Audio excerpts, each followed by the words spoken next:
our first speaker this afternoon, Professor Willard van de Bogert.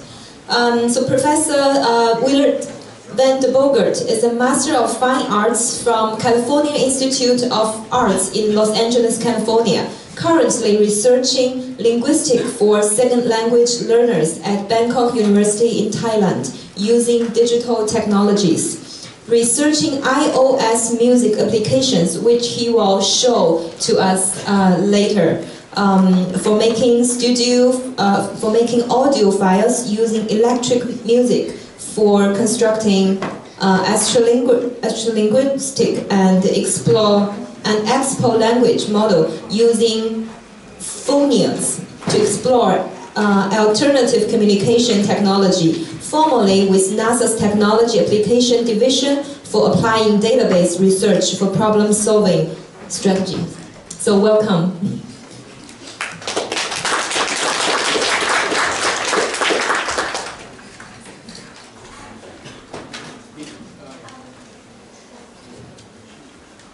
Okay, before I start, I'm going to make a couple sounds, and the first sound I'm going to make is from the oldest musical instrument in the world. It's about 25,000 years old. It's called a bull roarer, and these bull roarers are played by all indigenous cultures around the world. I'm going to let you hear it.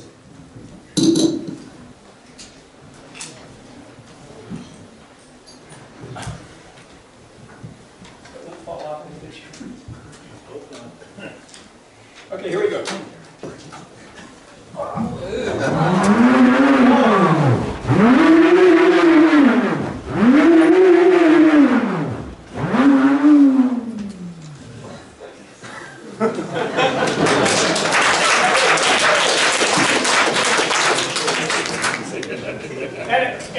Every culture has a different frequency relationship with the piece of stick that they make. So every culture has a different tone that begins the language that I'm going to talk about. Here's another old instrument. These are Aboriginal clapsticks. It's about 40,000 years old.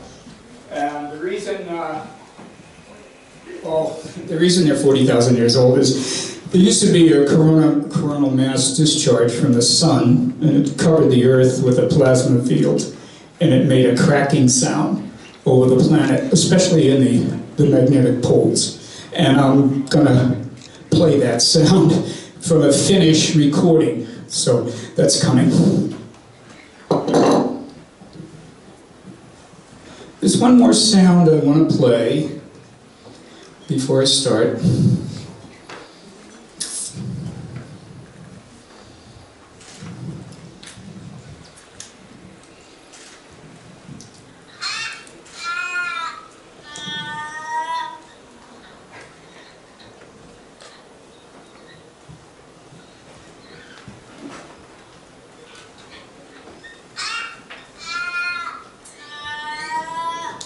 That sound is about 60,000 years old. That's a corvid, or a raven, from Australia. And there's quite a lot of research on that. So I thought you might like to hear that. They can play a little while. Anyway, I want to make it very clear on my presentation about the title of the presentation. And you see the first title, it's Orchestrations of Consciousness. And it's very important that you understand what that means. If you turn it around, it could say Consciousness Orchestrations, which means how you orchestrate your activity, how you play a musical instrument, how you do nuclear physics. When you have conscious orchestrations, you actually orchestrate your conscious activities. But I've turned that around for you because I want to talk about consciousness as a paradigm. So what I'm using is orchestrations of consciousness. It's like playing your brain as you would play a fiddle. And that becomes a little bit more clear when I get further on. This is the Orion cluster with frequency signatures of amino acids that's been discovered. And we are here, and here are we. This is from the Cassini spacecraft looking at planet Earth, which is the little blue dot upgrade from Carl Sagan, who originally said humans are the stuff of the cosmos examining itself. So how you understand what you're doing on this little blue dot in the middle of space is worth consideration. As a kid, I used to grow up with a cartoonist called Rube Goldberg. I'm not going to spend too much time, but he used to teach me how to put things together to make things happen. Later on in life, I'm trying to figure out how to put quantum physics ideas together, which is what we have to do, and how we make a paradigm. We've all heard of the word paradigm. What is a paradigm? And a paradigm is a very interesting concept because it means that the way you were thinking originally all of a sudden gets substituted with another way of thinking. Let me go ahead a little bit more.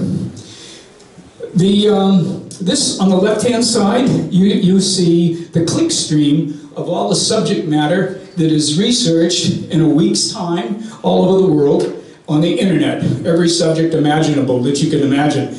And we are doing it too. We're all doing the same thing. I'm not separate from you. We all do this. And the idea of a bit and a qubit is a very popular thing today.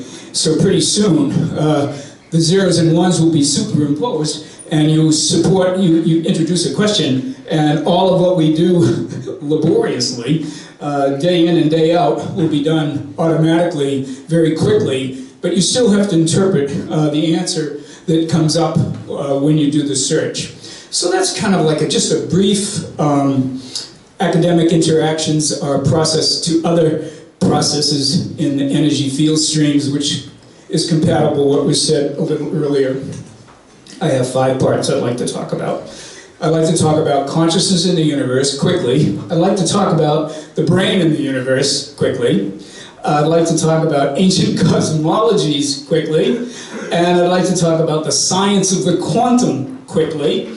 And I'd like to talk about the art of quantum music. I'm going to play some in a minute. And xenolinguistics. And xenolinguistics is, you know, we're going to send people out to Mars, and if by chance you meet somebody, how would you talk to them? So it can be called xenolinguistics, astrolinguistics, or exolanguages. So you have on the right, you're such a clever country, you've built the largest radio telescope in the world just to do that. That's the FAST radio telescope, the 500 millimeter array telescope that's specifically the heavenly eye, specifically looking for extraterrestrial intelligence here in China. Congratulations, amazing. Part one. Part one is, I was here in 2015, so this is actually a sequel to my presentation in 2015. I wanted to come last year, but I wasn't ready. I think I'm ready this year. And anyway, last year I presented quantum algorithms in a computer as a memory unit, and how to look for things in the computer using sound. And I participated in NASA's sending messages out into outer space.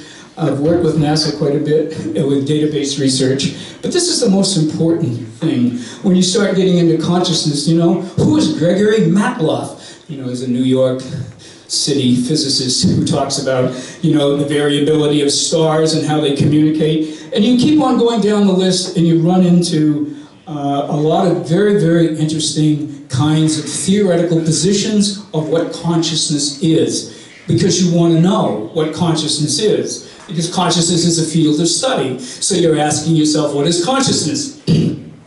I've been working with this team in the Netherlands, Hans Wiesink and Dick Meacher, and I'll talk about that in a minute. So number one, consciousness in the universe.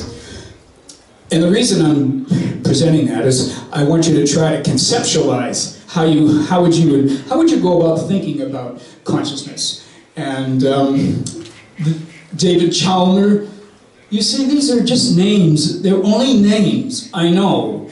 But if you want to study what is going on with consciousness, then you have to go behind John Archibald Wheeler, who has this little diagram with the I on top of the U, and you're kind of looking at yourself. So, I mean, if you were going to look at yourself, how would you do that and get rid of yourself doing it at the same time. Nice work there by Roger Penrose and Stuart Hameroff. Stuart Hameroff talks about the soul in the universe. Okay, good ideas? You should take a little look at what they're doing. Okay, I'm going to present the model, because I can't talk about this too much more. This is constructing a mental template for yourself. How you construct, how you think, how you put your thinking together that isn't really actually a part of yourself. And this is a distinction I wanted to make here today, is that we live in a conscious, okay, I'm going to be using my own template. We live in a conscious field. And Jean-Paul Sartre in the 50s, I was very affected by the in itself, for itself, the in soi, poi soi. So how can you understand the self within itself? Very difficult concept. The text is called Being and Nothingness, worth looking at. Come down into the tonal ring when it's related to a model of a torus. And this is how the energy fields move within energy systems. And there's been quite a lot of work discussing the frequencies that go through the center of the torus. And there's different kinds of models of the torus. There's even event horizons on spheres, which is a much more complicated thing to talk about, called block spheres. Many different vectoral directions that consciousness can go. So you start thinking about these things. You put them in your mind and you start thinking about them. You must do that. You have to really understand how the theoretical ideas are being developed, and then you get to an idea where you understand consciousness just a little bit more. Let's talk about the brain. Okay, it's been talked about before, and this is just the Blue Brain project with those 11 dimensions, with these little geometric things that just flick away in the nano world, and the images of the dendritic systems with the firings that are going on in the brain. Henry Markram was discussed by Jim. So I'd like to quickly show you a little model here and show you how these two work together.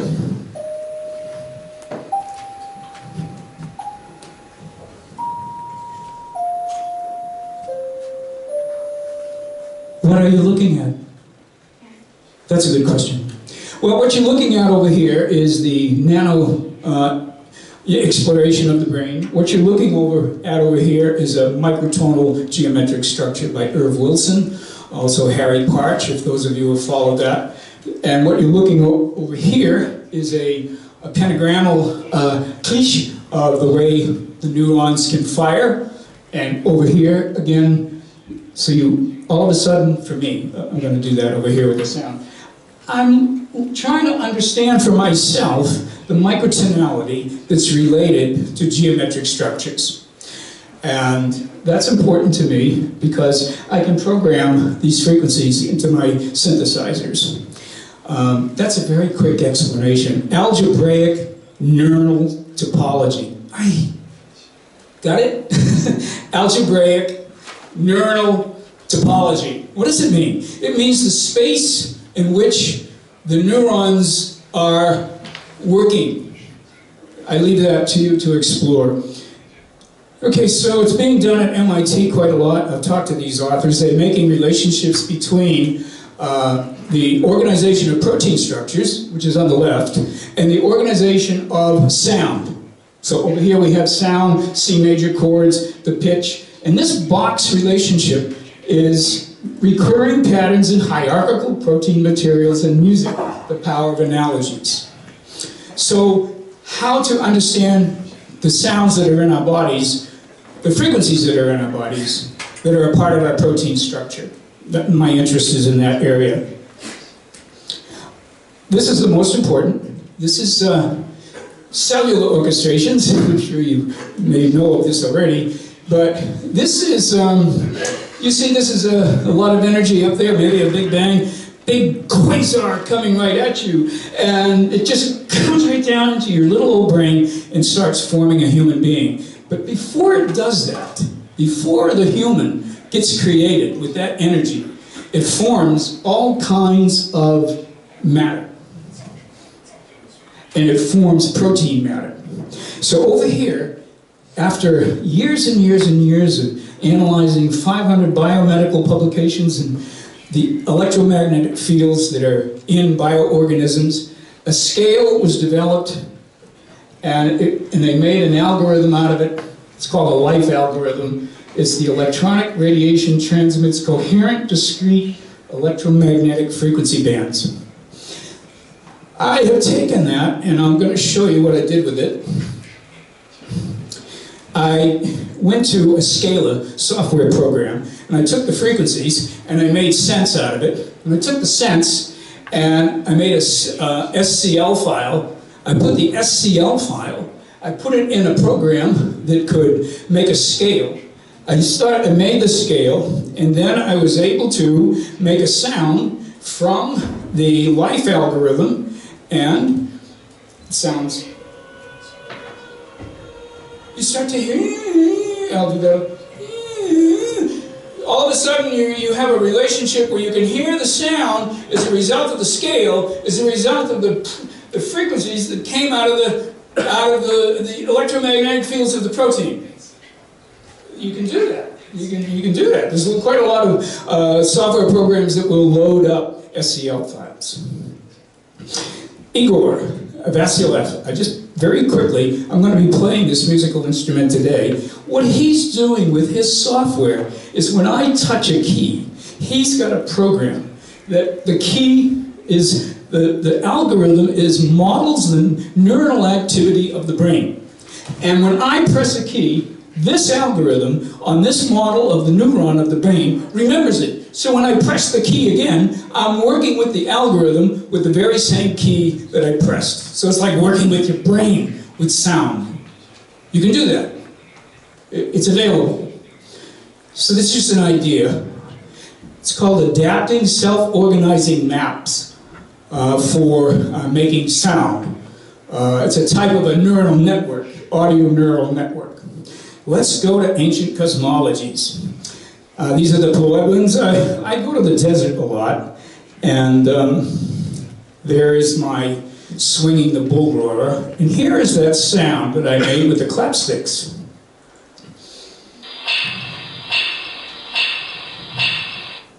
Huh?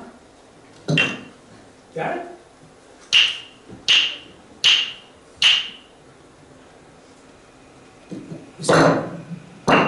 Isn't that interesting?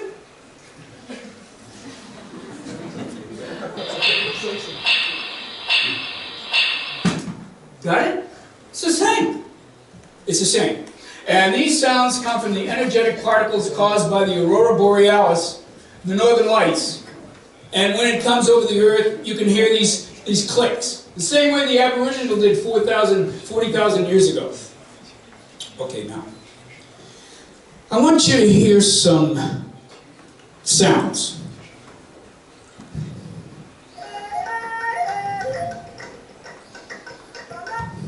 Oh, sorry. Oh, we go to the Dinka tribe.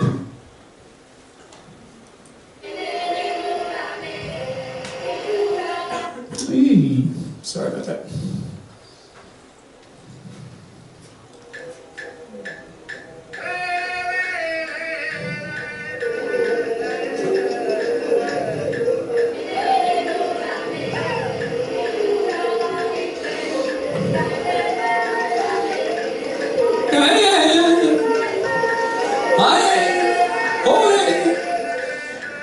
All cultures, indigenous cultures, make a very, very, very specific sound with their voice. And the Dinka tribe is very, I'd like to talk about Larissa Naturelli's work, but she talks a lot about how sounds are embedded in our bodies and outside of our bodies so that we have a relationship with a larger whole. I've spent some time with the Aboriginal tribes, and specifically this tribe, the Atyimathana tribe, which is, there it is, way up there. And there's me with a Aboriginal elder, and he's singing his songs, and I'm playing my synthesizer while he's singing his songs. So I'm making the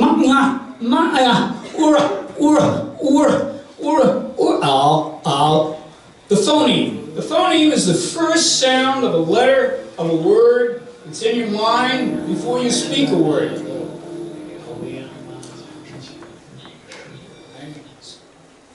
And of course, we do come from space, don't we?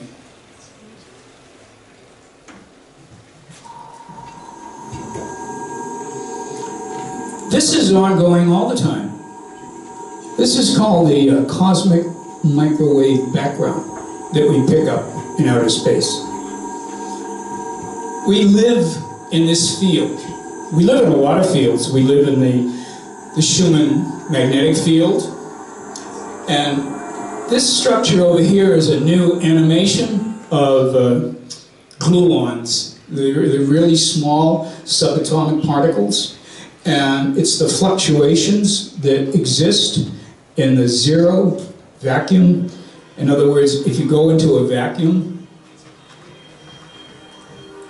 there is supposedly no activity, but there is.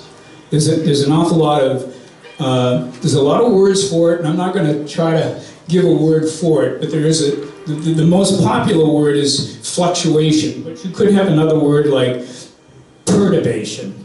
Or you could have another word like movement or something like that. In this vacuum field, and out of that vacuum field comes matter. Now. Theoretical physicists have a lot of different opinions, so as you form your consciousness model, you have to pick which ones are going to satisfy your position.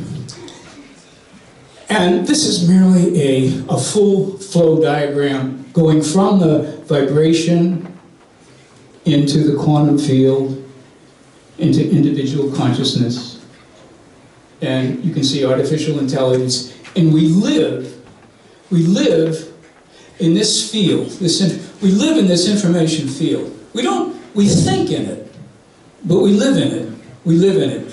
And this field, you take a causality or backward causality or a combination of past, present, and future. You live in one field, okay? So I'm talking for something I'm preparing for in the future, you know? And you try to see if you can feel that field and respond to it in some way. I'm going to get into the art of it all right now. So, those are some of my sounds, but the art of quantum music and xenolinguistics. And you've all seen Arrival, the movie Arrival, and how about this sound here? This is the famous heptapod sound. And you know the heptapod, when they try to analyze it, you know, you get the circle of fifths, and they had it divided into 12, so they had 12 ships that came to the Earth, right? So you can do the circle of fifths, you can do the microtonal structures with the geometry of Irv Wilson, and you can start programming your computer with some of these sounds and thoughts. Okay, now these, I don't know how much time I have, but this is very important to me. Structural approaches to sonic xenolinguistics. Sounds made specifically so that it sounds kind of strange if I said I'm going to try to talk to extraterrestrials or I'm going to try to talk to aliens. That might sound a little strange. But what doesn't sound strange is that you're vibrating with an emergent field that has an attractor element to it that's in the universe that's allowing everything that we have to develop and grow, and we're growing in it. And of course we objectify, egoize, identify, but still we're growing in that field. And soon we will dissolve that ego and we will become a part of that field. So that's what that's about. Now, phonemes are the little sounds that are the beginning of a letter of a word. And the phonemes in thought, the phonemes in sound, the phonemes in consciousness, sonic linguistics and teleodynamics is the emergent language. When the brain can't hold any more information, it has another way of organizing itself so it can start thinking with all the information. How many endangered languages, thousands by the year, are going away, that we won't have any more natural sounds from people around the world, and they all make a unique sound. And that sound has a certain frequency to it. And we can put these frequencies on scales. And they're in our heads. The bull roarer was a sound, had a certain frequency to it. And all the ancient languages have a way of transmitting a knowledge that we do not have. So that we have to go to them to hear them. And then get that inside of our own mind. So it's inside of us. That's me out in the desert. I go out into the desert a lot, and the reason I go into the desert is because it's a very quiet place, but it's full of sound. It's sound that I can respond to that's in the natural environment without an interruption of the sounds everywhere else. This happens to be Anza Borrego Desert. That's Joshua Tree. Someone mentioned Joshua Tree. Not by the Integratron, but by the stones. We were near the stones. And you know, Goswami, Amit Goswami, Quantum Thoughts. And Keith is a great artist from New Zealand, drawing pictures of quantum music, so you get to understand that. All right, so here we go. When I was with the Australian elder speaking Aboriginal phonemes, I was speaking to their deity, which is the Velnapa, which are the two deities that are in the Proxima b Alpha Centauri constellation. And they really believe in that. And I spent a long time with this elder, and I spent a long time making sounds with this elder. And after I made sounds with this elder, after several weeks went by, I was starting to have dreams. You've heard of the dream time of the Aboriginal. It's true. It's really strongly affected me. I didn't know quite what to make of it. I was told to keep a journal, and I did. And it's very interesting that I have sort of a visceral connection to an ancient sound from a tribe and the belief system that goes along with it.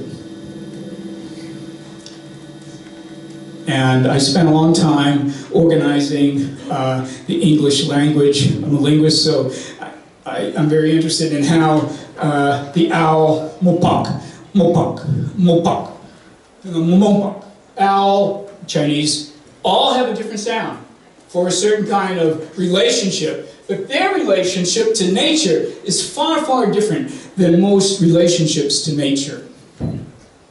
Okay. This is it. This is the end. This is...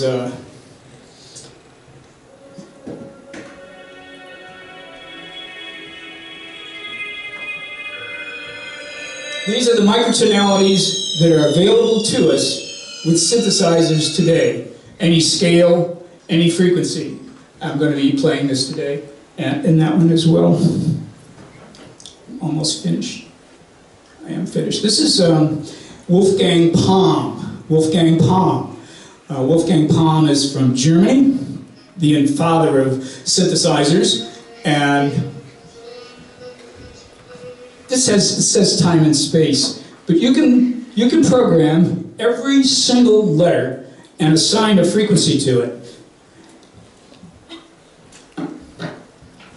And you can do the same with what's called a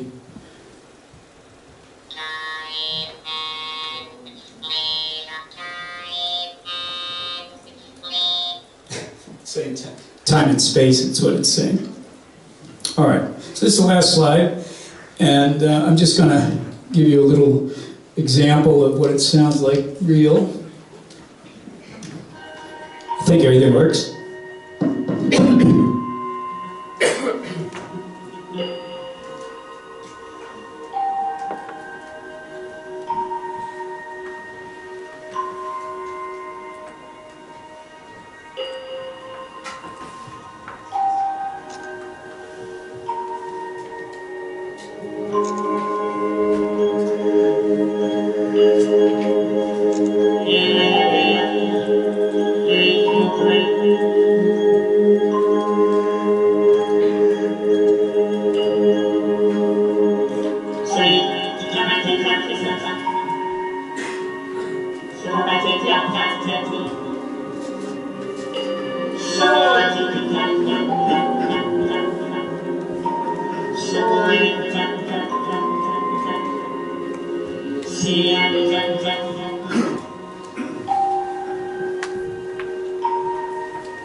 So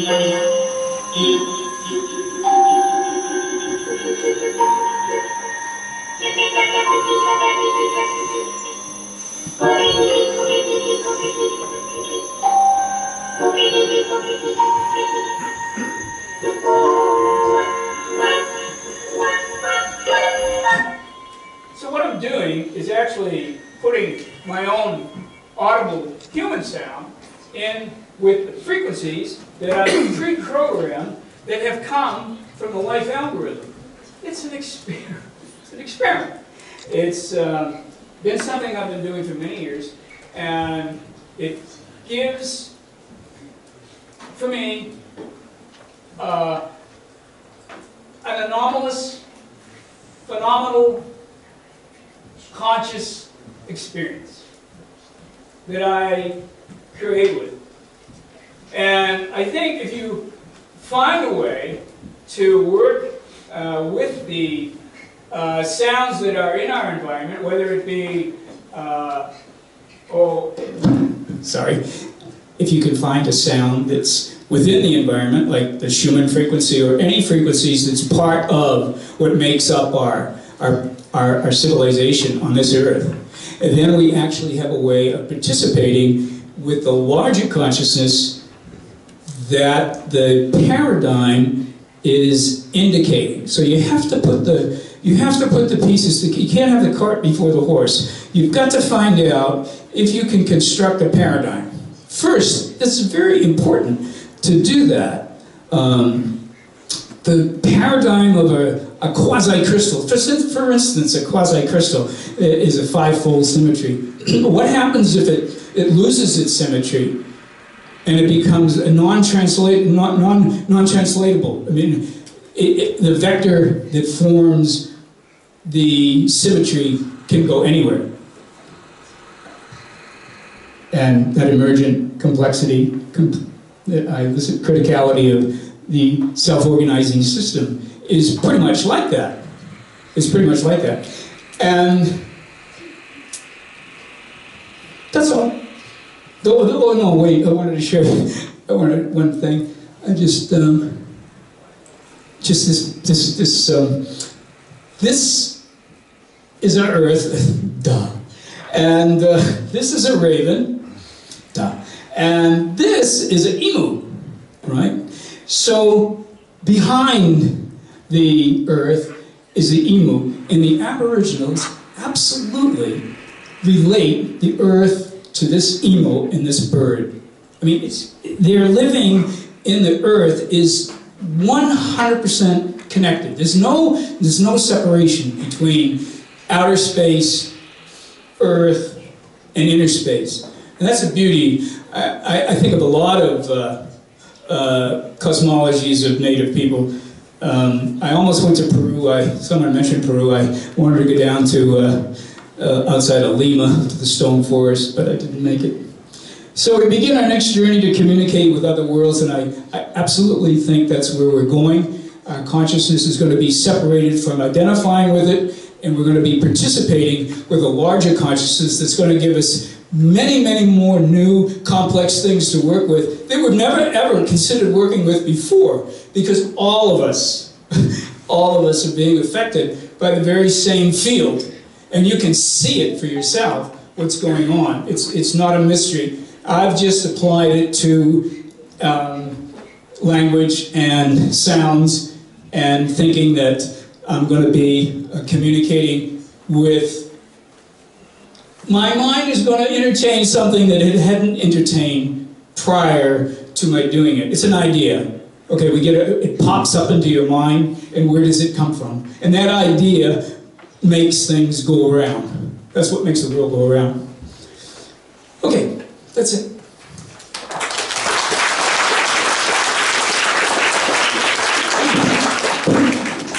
Okay, so any questions? So maybe if there have, okay, Jens. Maybe we can use your microphone for the question. Uh-oh. I just trying to get some interesting information here about you mentioned, the gluon thing, right? Fluctuations. So what do you think inertialist drive systems, do you think?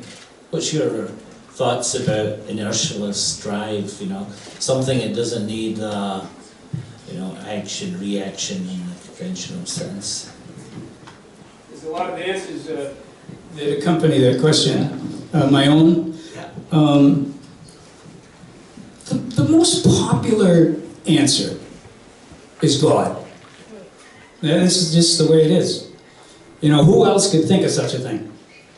But then if you, no disrespect, step aside a little bit, where are you left then? What are you doing with your mind then when you don't give it over to a concept that is responsible for the very thing you've become aware of? And my feelings are that, go on.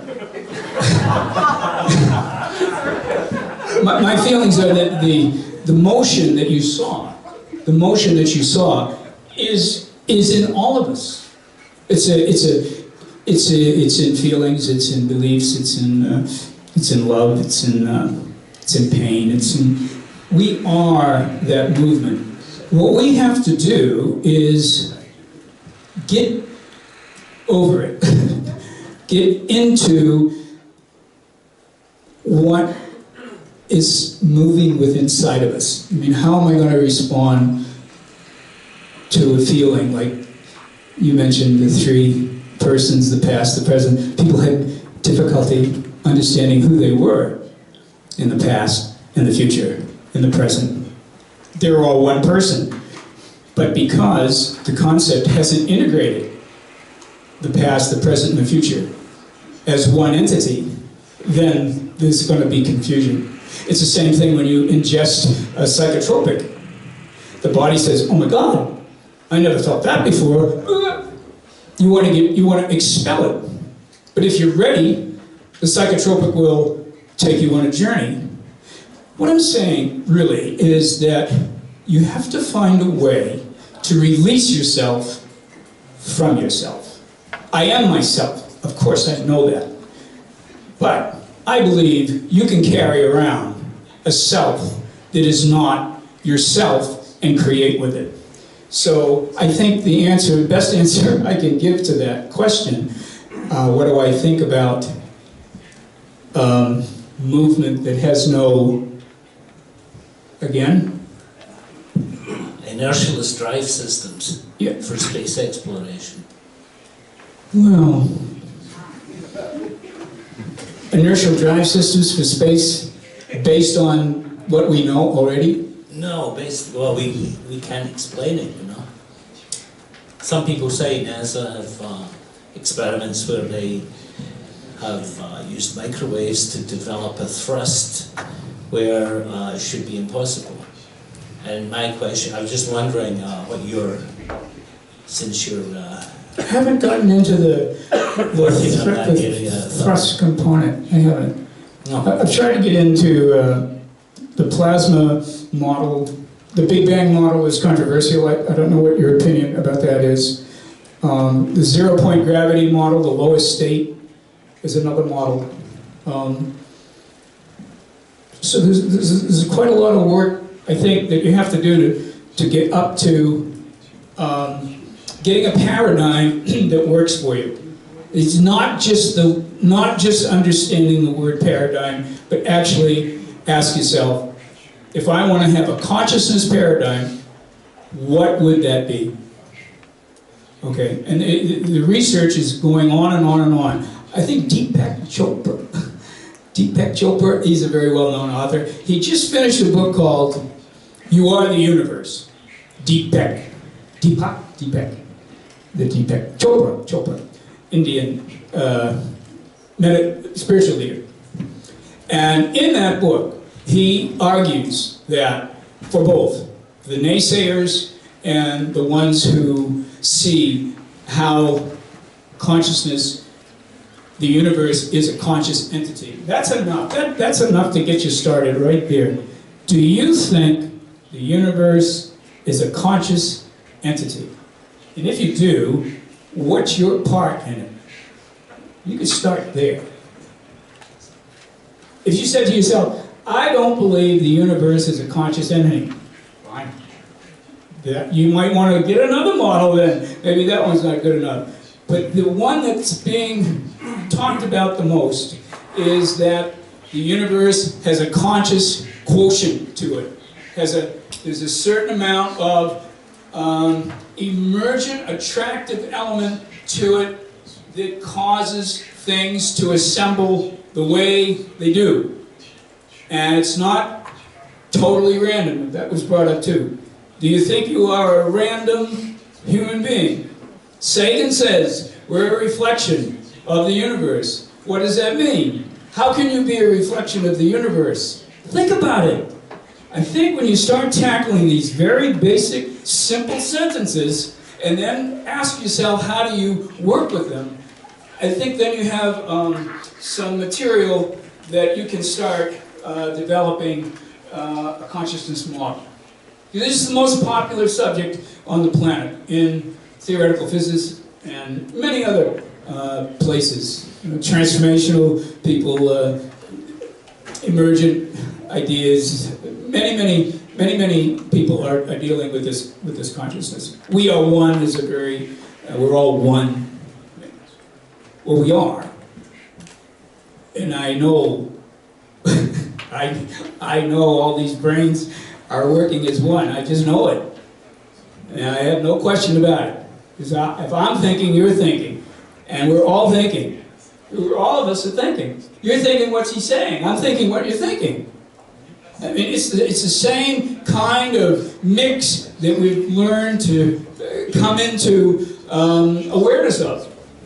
And how do we actually get it so that we can empower ourselves with the paradigm, or the element that consciousness is a part of the universe, and we are expressing, as I'm doing here, I'm trying to express my belief that I'm trying to be responsive to the elements of consciousness that are in the universe that give me the reasons for doing something. That's a lot different, honestly, than it was for me a few years ago. I would have never got that far, but I'm that far now. Now, I don't know how far that's going to go. I have more practicing to do, and more people to communicate with, and more papers to read, and keeping up is a lot of work. But I think that's what you have to do. Any other questions?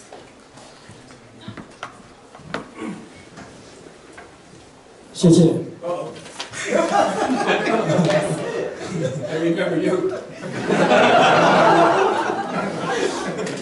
刚才你提到看你那个报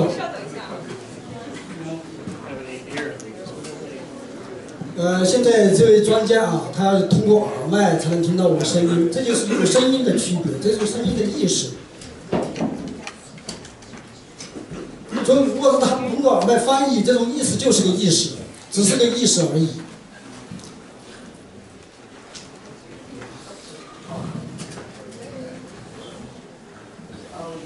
OK 了。刚才还有稍微的等一下，就是因为咱们今天下午一共有6位演讲者，所以时间呢稍微有点紧张。我说快一点。哎，对，所以大家把那个问题啊什么的都讲。我就不展开了。我是提问，不是主报告人。对，麻烦你不展开。好，谢谢。刚才很荣幸啊，听到了你几万年的声音。这是一种声音的穿越。我们在场的大家都是一种享受。你刚才掉到地上这个东西哈，这种声音是一种现代的声音，和几万年的声音好像有点雷同，也是一样的。我们怎么来区别这种你上万年的声音和现代的声音？你是怎么认定它是上万年的？你有这个声音的记录吗？现在国家都有声音博物馆。那么这是第一个。这个你里头提到了蛋白质，提到了蛋白质和氨基酸。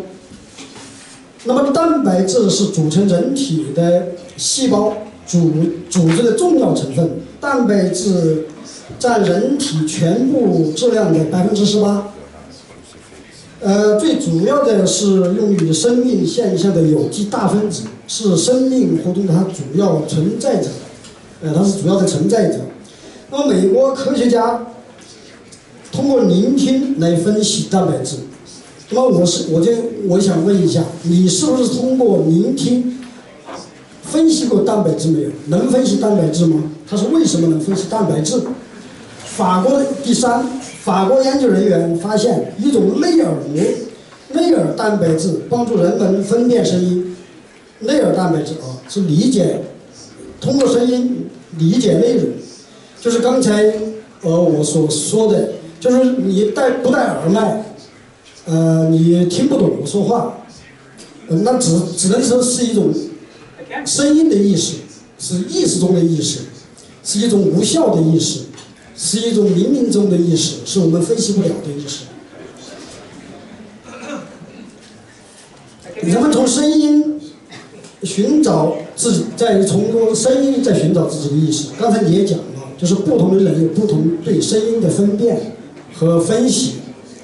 那么我想提问，这是第3个问题，就是你请给我们讲一讲宇宙的声音是什么？好 ，OK。I can answer with one anecdotal kind of comment. There's a researcher by the name of Anaban Bandiohaihe, who is a Japanese researcher, and he has been analyzing microtubules. And I worked with Anaban for 1 year, and it's in the megahertz, gigahertz, and terahertz range of the molecules that are in the microtubules in the brain. And so what I and another researcher, Tom McVitie from New Mexico, electrical engineer, what we did, we took all of his recordings of the brain microtubules and we sonified them. And we brought them up into the kilohertz range that we could hear. Naturally, you cannot hear on that terahertz level. But when you sonify it and bring it up, maybe 8 or 9 octaves, then you hear a sound, and many sounds, what you get is a pattern. So there's a pattern relationship. The sonification is the visual sonification, audio sonification, sonification from all of the quasars, all of the celestial activity is sonified, so we can hear it. If you did it for yourself, if you went to a laboratory, and you had some of your own microtubules, then you could get in perhaps to your own pattern. But the other thing I wanted to say about that, it's non-cochlear sounds. These are sounds you cannot hear. And there's a lot of research being done on the non-cochlear activity of the human, that we live, our bodies and our minds are already listening to what we can't hear. So there's a built-in sound system already within the body. And those, I make a step, I move. You know, you just don't know what this object is doing. I mean, you know what it can do, but you don't know all about what it's doing. And again, that's translated into dance, translated into movement, but that's what I'm talking about on those movements that we can make are responsive to those energies that are in the universe. So by practicing with sounds that mirror things you can hear, sonified sounds, I had some sounds, I played some sounds, sonified sounds from the universe. It's microwave, the cosmic microwave background, those sounds. Barren acoustic oscillations are another sound that you can't hear. But and you know, before LIGO came, Einstein came. Einstein came and said, no, there's a gravity wave. How many years? How many? God, 50 years? And then they build a machine. You know the day, the hour 1 hour after they finished building the LIGO gravity detector, they detected a gravity wave. And then recently we have more gravity wave. What are you going to do with the gravity wave? So there's a fluctuation all the time that's moving through us. So all I'm suggesting is when you take your interest in the model of consciousness, you look at some of the other findings, and as I showed with the, all the different points that you can do a research, whether you go to you can't go to everyone. That's another thing. You can't go to everyone. You can go to maybe 10 or 20, I don't know. But you have to synthesize findings in each, a theoretical a cellular biologist, an astrophysicist. You have to look at the little pieces and see if you can incorporate them into the action that you're doing for yourself. And that's kind of like what I've done with this presentation. I've tried to do anyway. Okay, thank you very much. So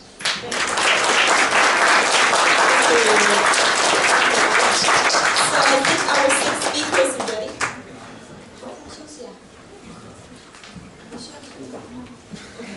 So we continue for our next speaker, who is Clarissa Ribeiro, Director of Cross Lab Research Group and the Leap Lab for Innovation and Prototyping at the University of Fortaleza. Welcome. Thank you.